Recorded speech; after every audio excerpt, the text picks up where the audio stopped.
வானம் தாலாட்ட மேகம் நீராட்ட வளரும் வெள்ளி நிலவே வாழ்வில் நீ காணும் சுகங்கள் நூறாக வேண்டும்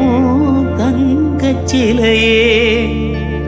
தாயின் மடி சேரும் காற்று போல நாளும் வளர்வாயின் மார்பிலே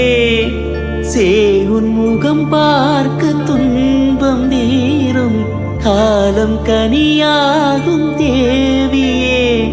சிறு கிளி போல் பேசும் பேச்சில் என்னை மறந்தேன் நானம்மா எந்தன் வாழ்க்கையின் அர்த்தம் சொல்ல பூக்களின் வண்ணம் கொண்டு பிறந்த மகளே என் மகளே